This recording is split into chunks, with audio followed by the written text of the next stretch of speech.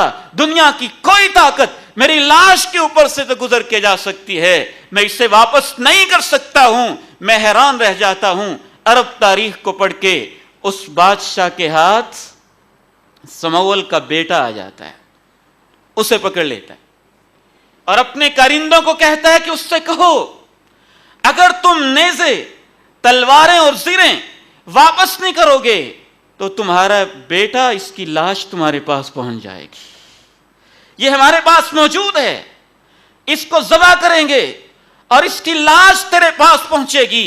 عربوں کی کوالٹی وفاداری، انسانیت کی کوالٹی وفاداری اور اپنی زبان کی پاسداری۔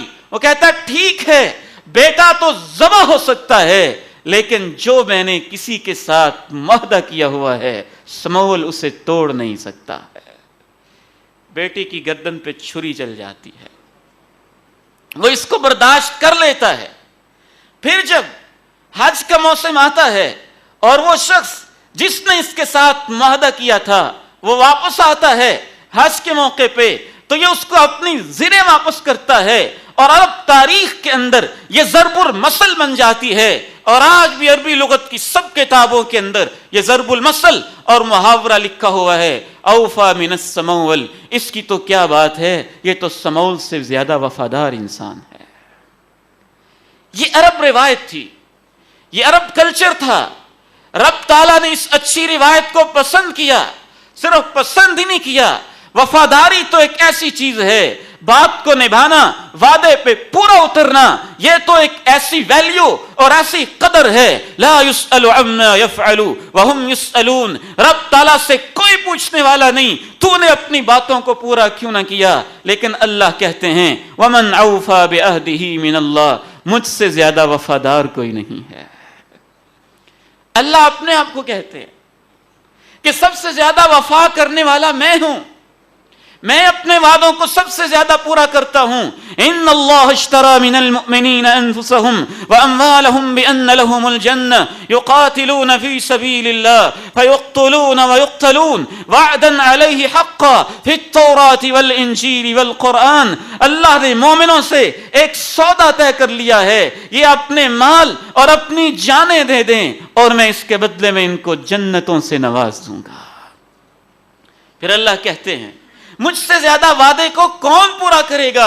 فاستبشروا ببیعکم الذی بایعتم بہ، جنہوں نے مجھ سے یہ وعدہ کیا ہے تمہیں مبارک ہو، اللہ اپنے اس وعدے کو ضرور پورا کرے گا۔ یہ قرآن میں بھی میں نے وعدہ کیا، تورات میں بھی کیا، انجیل کے اندر بھی کیا، اللہ کے نبیوں کی بھی صفت ہے کہ وفادار ہوتے تھے۔ ابھی قربانی گزری، قربانی کے موقع پہ جناب ابراہیم علیہ السلام کی رب تعالیٰ نے ایک خوبی بیان کی، کہا وَإِبْرَاهِيمَ الَّذِي وَفَّى، میرے ابراہیم کا تذکرہ کرو، وہ بہت وفادار تھا، بہت وفائیں کرنے والا تھا۔ جناب اسماعیل کے بارے میں کہا صادق الوعد وکان رسولا نبیا، وہ وعدے کا بڑا سچا تھا، وہ رسول بھی تھا، وہ نبی بھی تھا۔ رب تعالیٰ نے گویا کہ وعدے کو پورا کرنا، اہل ایمان کی خوبی بیان کی۔ اے ایمان والے، یہ جو ایمان والے ہوتے ہیں والموفون بعہدہم اذا عاہدوا، جب یہ کوئی بات کر لیتے ہیں تو پھر وفا کرتے ہیں۔ پھر کہا وَأَوْفُوا بِالْعَهْدِ إِنَّ الْعَهْدَ كَانَ مَسْئُولًا، اپنی باتوں کو وفا کیا کرو، اگر تم نہیں بھی کرو گے، وہ کمزور آدمی بھی ہے تو رب تعالیٰ کی عدالت میں تم سے پوچھ لیا جائے گا، حساب ہوگا۔ ایک اور مقام پہ اللہ نے بنی اسرائیل سے کہا وَأَوْفُوا بِعَهْدِي أُوفِ بِعَهْدِكُمْ وَإِيَّايَ فَارْهَبُونَ، تم وہ وعدے جو میرے ساتھ تم نے کیے ہیں تم پورے کرو، اور دیکھنا پھر میں اپنے وعدے کیسے پورے کرتا ہوں۔ تم میرے وعدے پورے کرو، میں تمہارے وعدے پورے کروں گا۔ یہ ایک طویل موضوع ہے کہ وفا کے کیا کیا میدان ہوتے ہیں، کیا کیا مقامات ہوتے ہیں، کہاں کہاں کیسے کیسے وفا کی جاتی ہے۔ سب سے پہلی وفا رب کے ساتھ وفا ہوتی ہے، جو رب کے ساتھ وعدے کیے ہوتے ہیں ان کو وفا کرنا، ان کو نبھانا، اس سے ایک اور اگلی قسم رب کے رسول کے ساتھ وفا ہوتی ہے، رب کے رسول کے ساتھ جو وعدے کیے ہیں ان کو نبھانا۔ لیکن آج کے اس خطبہ جمعۃ المبارک میں ایک اور قسم آپ کے سامنے رکھنا چاہتا ہوں جو اللہ کے بندوں کے ساتھ وفا ہے۔ اس کے کیا انداز ہوتے ہیں؟ اللہ کے بندوں کے ساتھ وفا، سب سے پہلی قسم اللہ کے بندوں کے ساتھ وفاداری کے حوالے سے سر فہرست اللہ اور اللہ کے رسول کے بعد والدین کا ذکر آتا ہے۔ وہ ماں جس نے 9 ماہ تک 3, 4, 5 کلو کا پتھر اپنے پیٹ کے اندر اٹھائے رکھا، حملتہ امہ کرہا ووضعتہ کرہا وحملہ وفصالہ 30 شہرا، حمل کے ایام تکلیف کے ساتھ گزرے، زچگی کے ایام تکلیف کے ساتھ گزرے، میٹرنٹی کے ایام تکلیف کے ساتھ گزرے، پیدائش کا مرحلہ آیا تو تکلیف کے ساتھ گزرا، پالنے کا مرحلہ آیا تو تکلیف کے ساتھ گزرا۔ بیٹے کو بخار ہے تو ماں کی نیندیں حرام ہیں، بیٹے کو تکلیف ہے تو باپ ہسپتالوں کے چکر کاٹ رہا ہے، سخت ٹھٹھرتی سردیوں کے اندر خود گیلے بستر کے اوپر لیٹ کے آپ کو نرم و گرم بستر کے اوپر جس ماں نے لٹایا۔ کتنے بے وفا ہوتے ہیں وہ 21ویں صدی کے ڈگری یافتہ جاہل اور پڑھے لکھے جاہل لوگ جو اپنی جوانی اور بڑھاپے اور شادی کی عمر کے اندر اپنے والدین کے ساتھ بھی بے وفا ہو جاتے ہیں۔ یہ سب سے زیادہ بے وفا لوگ ہوتے ہیں، یہ سب سے زیادہ غدار قسم کے لوگ ہوتے ہیں۔ شریعت اسلامیہ والدین کے ساتھ وفا کا اس قدر زیادہ درس دیتی ہے، کونین کے تاجدار آمنہ کے لال کے صحابی جلیل جناب عبداللہ ابن عمر رضی اللہ تعالی عنہما خانہ کعبہ کے اندر تشریف فرما ہے۔ امام بخاری الادب المفرد میں لکھتے ہیں یمن سے ایک نوجوان چل کے آیا ہے، ماں کو کندھوں پہ سوار کیا ہے، بیت اللہ کے ساتھ چکر کاٹے ہیں، صفا مروہ کی سعی کی ہے، جناب عبداللہ ابن عمر کے پاس آ جاتا ہے، تم مدینہ کے فقیہ ہو، صحابہ کے مفتی ہو، عمر فاروق کے بیٹے ہو، دین کے عالم ہو، قرآن کے مفسر ہو، حدیث کے محدث ہو، ایک مسئلہ پوچھنا چاہتا ہوں، یمن سے چلا ہوں، ماں کو کندھوں پہ اٹھایا ہے، بیت اللہ کے چکر کاٹے ہیں، صفا مروہ کی سعی کی ہے، اور ارأیتنی قد جزیتھا، کیا خیال ہے میں نے اپنی ماں کے ساتھ وفاداری کی ہے نا، بدلہ دے دیا ہے میں نے، صلہ چکا دیا ہے میں نے، قرض چکا دیا ہے ماں کے احسانوں کا۔ کہا لا ولا بزفرۃ واحدہ، نہیں تو صلے کی بات کرتا ہے، تجھے جنم دیتے ہوئے تیری ماں نے جو ایک ٹھنڈی سانس لی تھی اور ایک ٹھنڈی آہ بھری تھی، تو نے تو اس ایک آہ کا بدلہ بھی نہیں چکایا ہے۔ ہم کیا لوگ ہیں؟ حیوانوں سے گئے گزرے؟ ہم سمجھتے ہیں کہ ماں باپ کو اولڈ ہاؤس میں داخل کروا دیا ہے، خرچہ پہنچ رہا ہے، پیسے تو دے رہا ہوں، ہاتھ پہ دولت تو رکھ رہا ہوں، ان کو اچھا مکان، اچھی کوٹھی تو لے کے دے دی ہے، سب کچھ تو کر رہا ہوں، میں نے ان کا حق ادا کر دیا ہوگا۔ رب ذوالجلال کی عظمت کی قسم اٹھا کے کہتا ہوں، یہ سفید داڑھیوں والے ہمارے باپ اور جھکی ہوئی کمروں والی ہماری مائیں، دولت پرستوں کو یہ دھوکہ ہے شیطان کا کہ یہ پیسے کے بھوکے ہوتے ہیں، نہیں، یہ آپ کی محبتوں کے بھوکے ہوتے ہیں، آپ کی وفاداریوں کے بھوکے ہوتے ہیں۔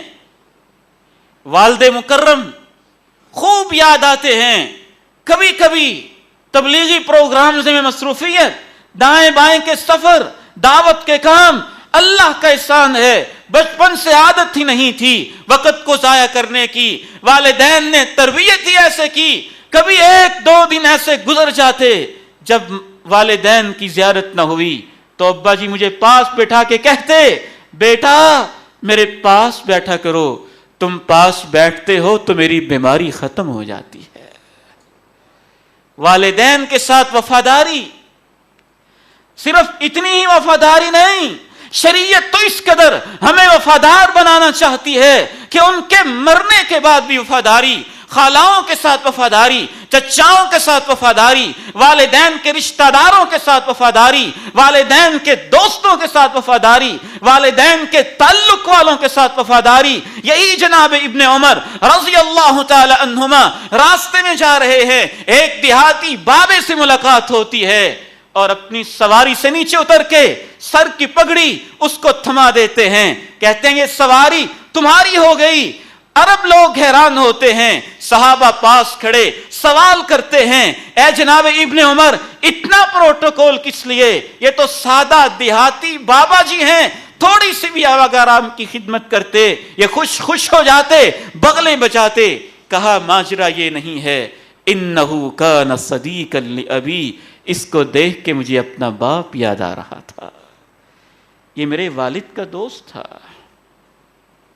یہ اس کے ساتھ وفاداری ہے. والدین نے جو وعدے کیے تھے کسی سے ان کو نبھانا، والدین کے سر پہ جو قرض تھا اس کو چکانا. کیا ہو گیا آج کی اولادوں کو؟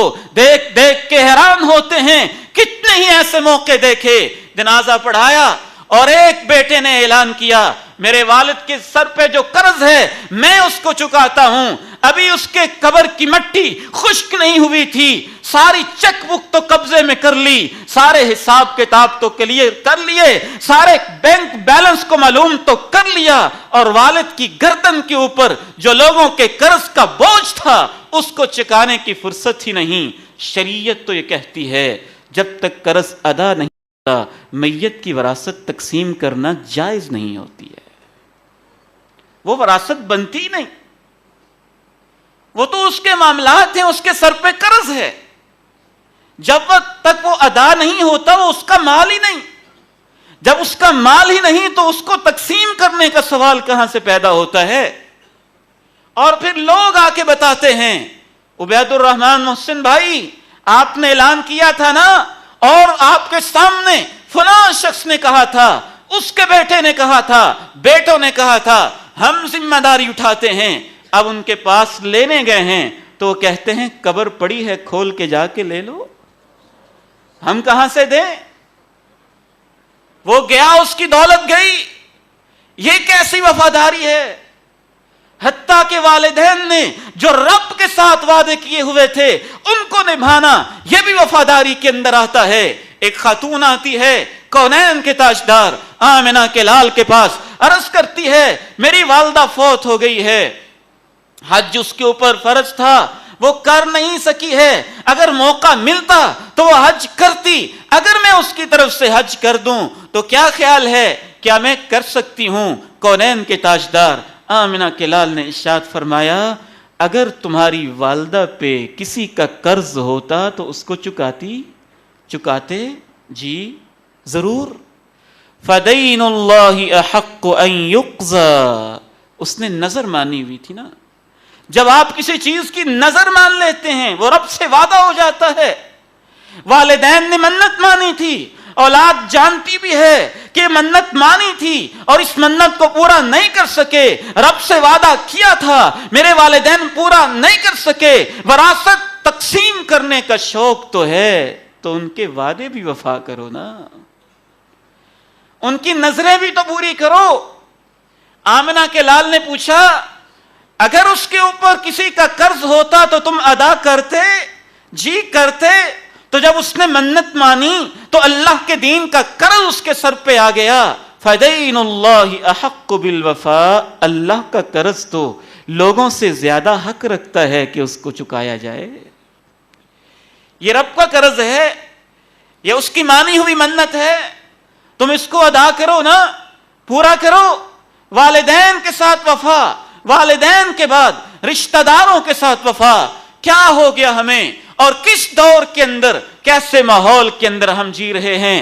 ہر انسان ہے کہ خون سفید ہو چکے ہیں اور محبتیں جو ہیں نفرتوں کے اندر تبدیل ہو چکی ہیں. رشتوں کو نہیں ہم تولتے ہیں تو پیسوں کے اوپر ڈیلنگ کرتے ہیں، تو پیسوں کے اوپر تعلق نبھاتے ہیں، تو پیسے کی بنیاد کے اوپر ہمارے سارے معاملات ہوتے ہیں.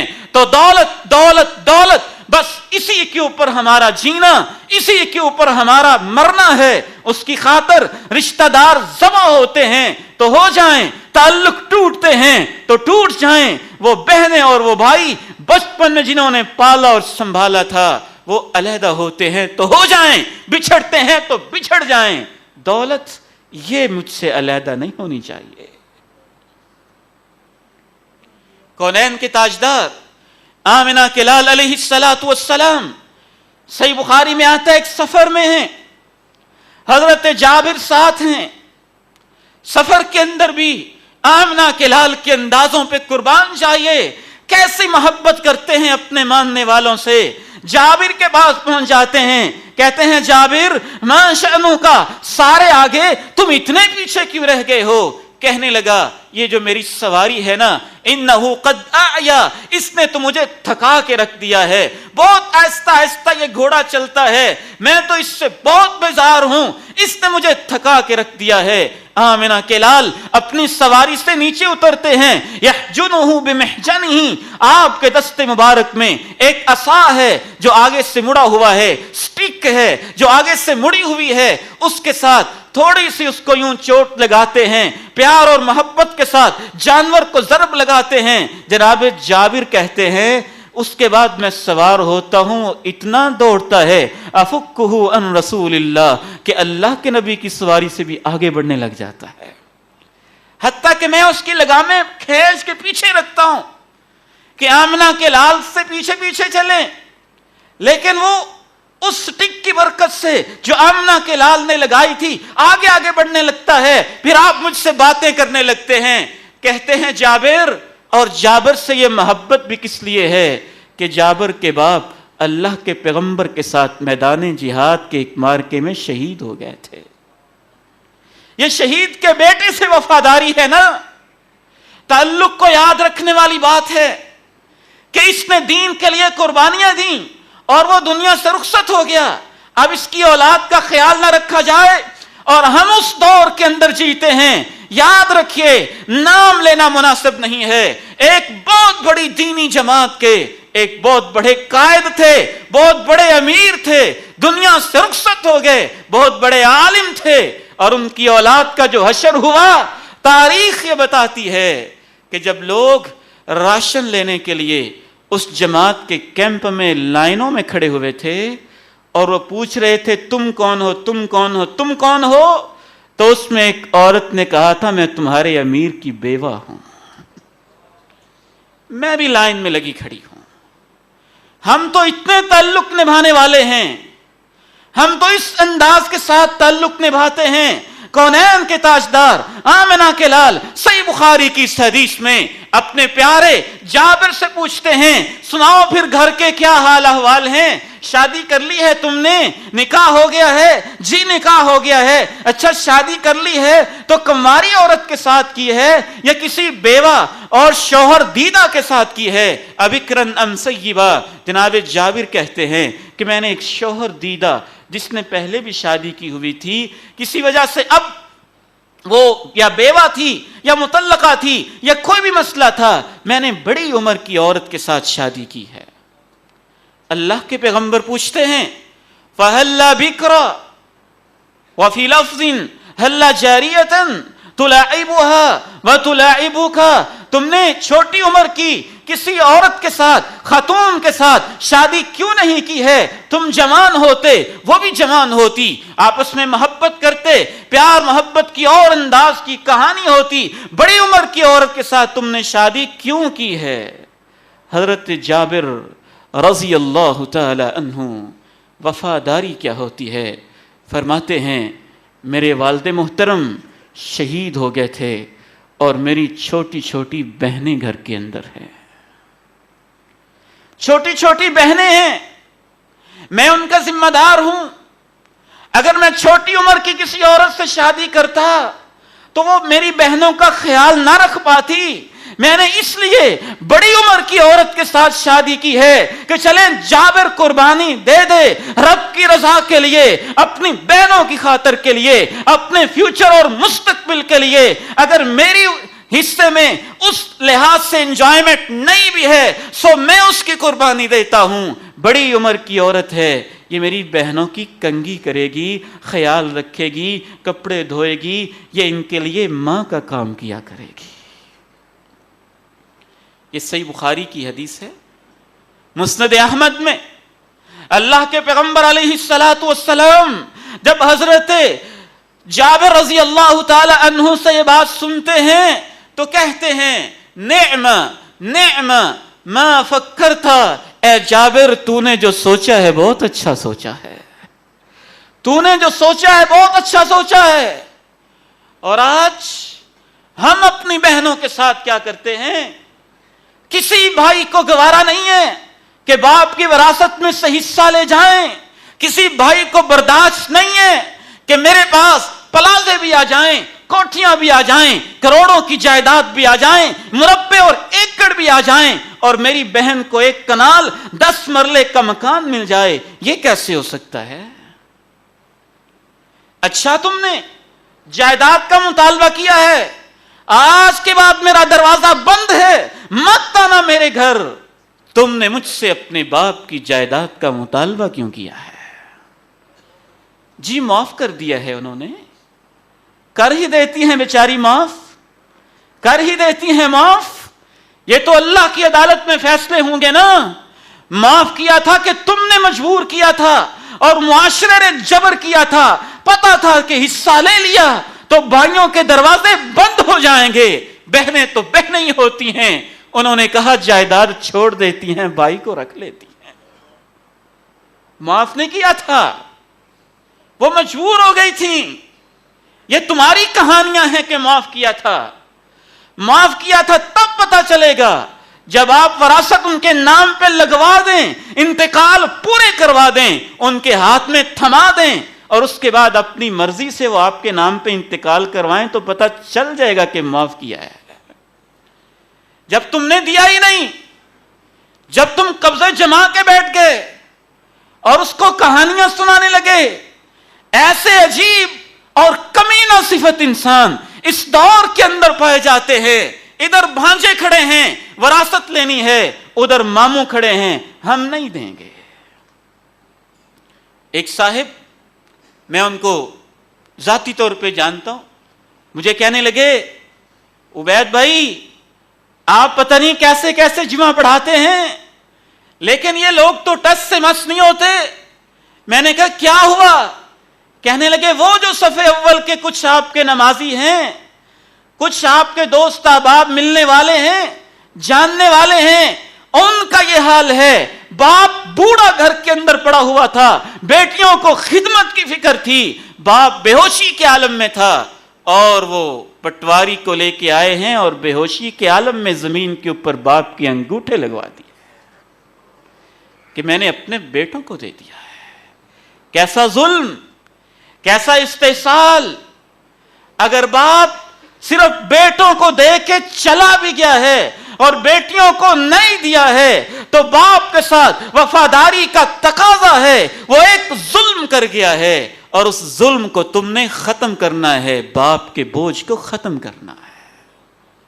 بہنوں کے ساتھ وفاداری، بھائیوں کے ساتھ وفاداری۔ تیسرا رشتہ جس کے ساتھ وفاداری آج بڑے خطرے کے اندر ہے، میاں بیوی کے تعلقات، ان کی آپس میں وفاداری۔ نہ جانے آج کے مردوں کو کیا ہو گیا۔ ایک عورت اپنے والدین کو چھوڑ کے تمہارے گھر چلی آئی، اس نے اپنی جوانی اور اپنا حسن تمہارے دروازوں کی دہلیزوں پہ دفن کر دیا، اور اس کے بال سفید ہو گئے، اور اللہ نے تمہیں اس سے اولاد بھی دی، اور اب جب وہ 50 سال کی عمر میں پہنچ گئی تو آپ دھمکیاں دیتے ہیں کہ میں تمہیں طلاق دے دوں گا، میں تمہیں وارے کر دوں گا۔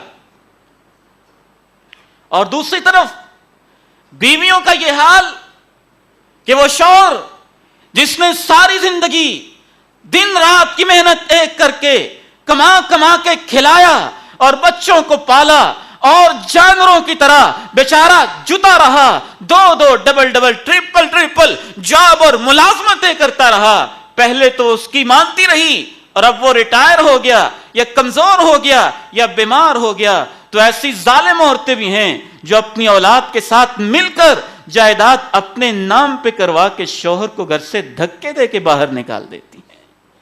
یہ کیسا ظلم ہے، یہ کیسی غداری ہے. یہ اللہ کے نبی کے وفادار، نبی کے وفادار امتی ہیں. یہ اس وفادار نبی کے امتی ہیں جو اپنی بیوی سے اس قدر وفادار تھے. حضرت عائشہ رضی اللہ تعالی عنہ فرماتی ہیں ما غرت علی النساء ما غرت علی خدیجہ وما ادرکتها. اللہ جانتا ہے میں نے اپنی سوکنوں میں سے کسی کے اوپر اتنی غیرت نہیں کھائی ہے جتنی میں غیرت خدیجہ کے اوپر کھایا کرتی تھی، حالانکہ میرا اور اس کا تو آمنا سامنا بھی نہیں ہوا تھا. وہ تو آمنہ کے لال کے شرف نکاح میں میرے آنے سے پہلے ہی وفات پا گئی تھی. وجہ کیا تھی؟ تقریباً 25 سال کی رفاقت ہے آمنہ کے لال کی حضرت خدیجہ رضی اللہ تعالی عنہا و ارضاہا کی. اور اس 25 سالہ رفاقت کے اندر ایک دن حضرت عائشہ رضی اللہ تعالی عنہا ناراض ہو کے کہنے لگتی ہیں اے اللہ کے نبی یہ کیا ماجرا، ہر وقت خدیجہ خدیجہ خدیجہ.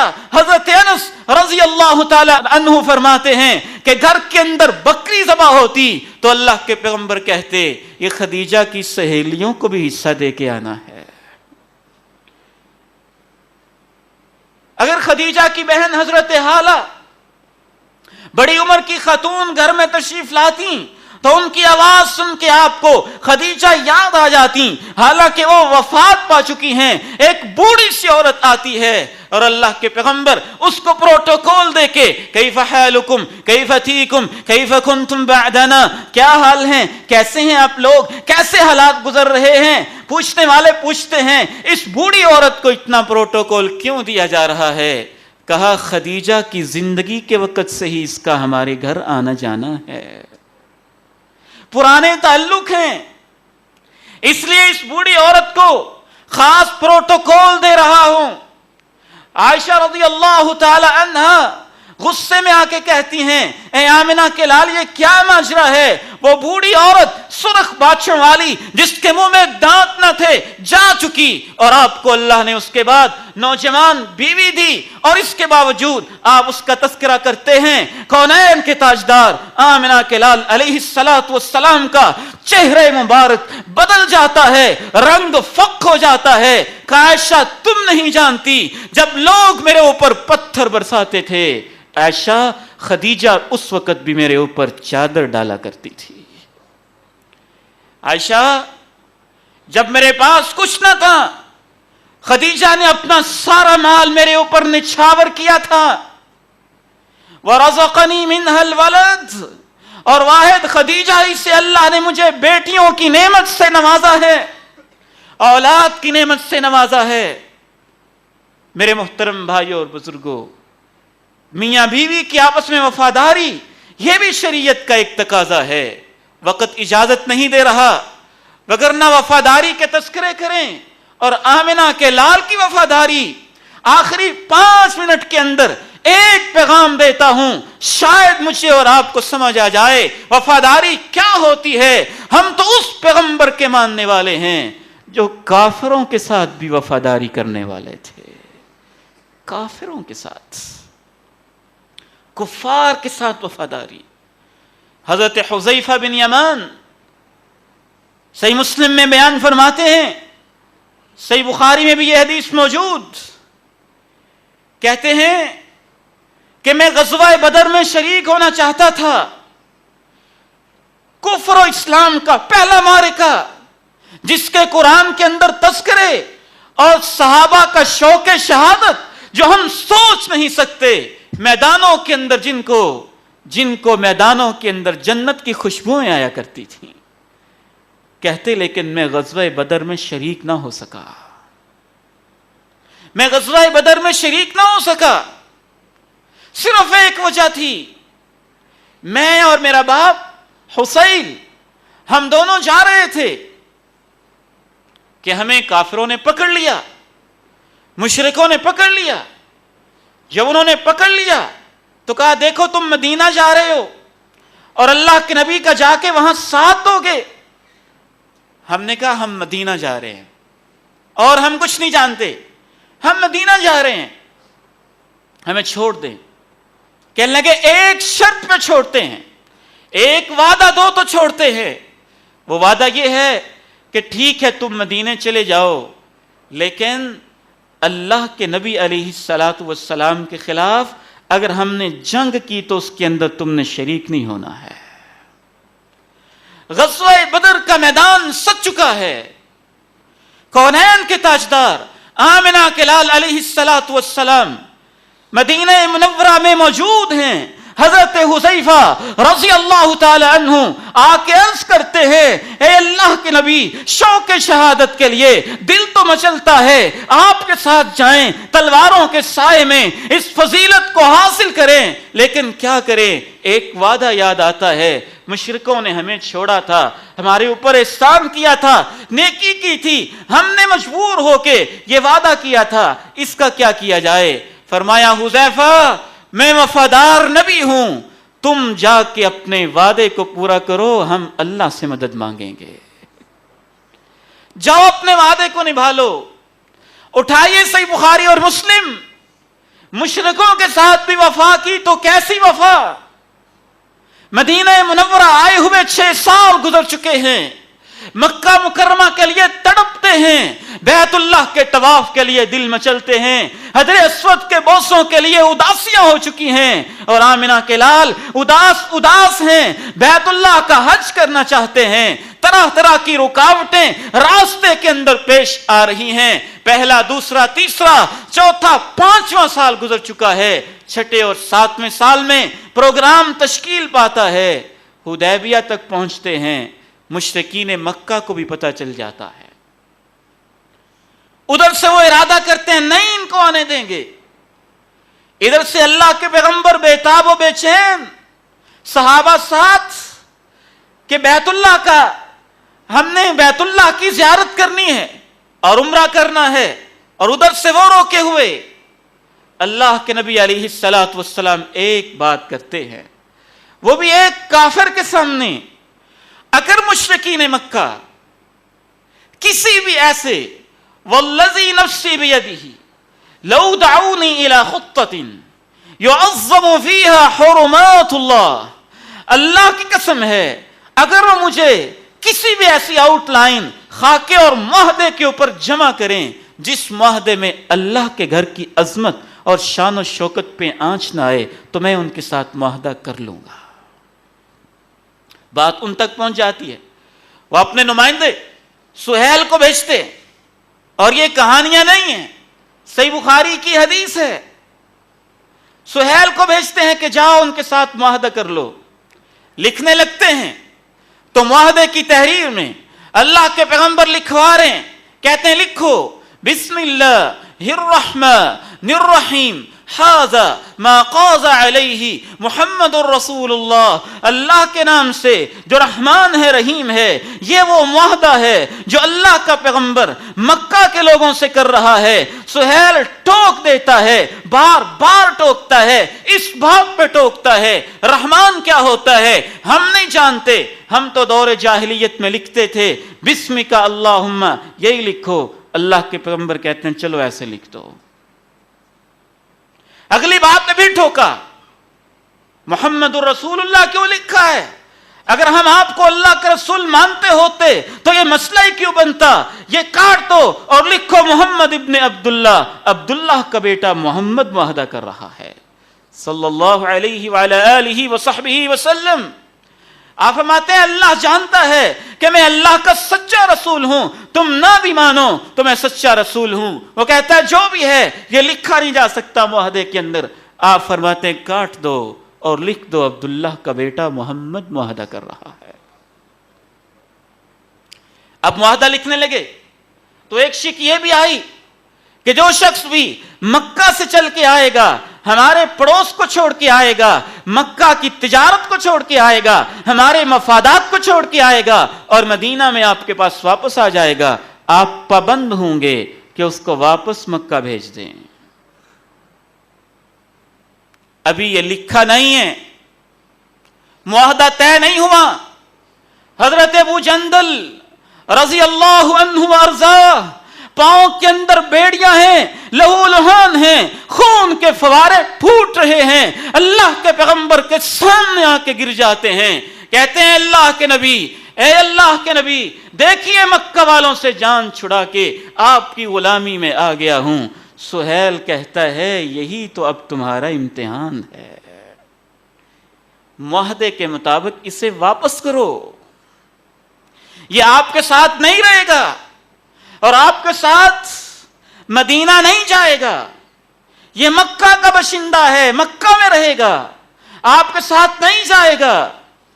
کیا منظر ہوگا اس وقت جب حضرت ابو جندل کے پاؤں سے خون رچتا ہوگا اور سخت تکلیفیں ہوں گی۔